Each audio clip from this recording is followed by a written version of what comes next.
At a news conference, the mother of the 12-year-old shot and killed by Cleveland police was asked for what she wants. To answer your question, I'm actually looking for a conviction.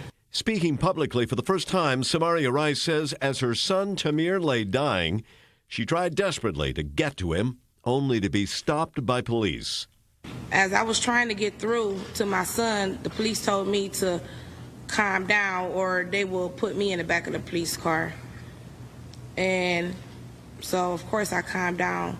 Rice says police already handcuffed and detained a 14-year-old daughter who also had tried to reach her wounded brother. Police declined to comment on the family's allegations. How police acted after last month's shooting, the family says, only compounded their pain and suffering over the loss of their son, who was shot carrying a toy gun in a public park just yards from his home.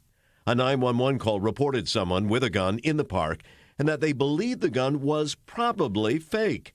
But the fake part appears to have been left out of police communications to the responding officers. The gun was plastic. Rice was black. The officer who shot him is white.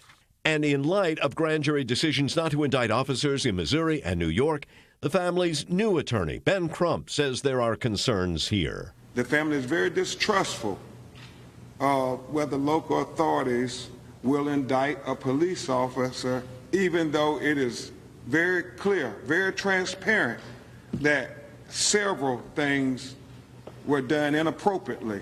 The tragedy is all captured on security cam video at the park. It shows the 12-year-old by himself on a snowy day playing with and pointing the gun.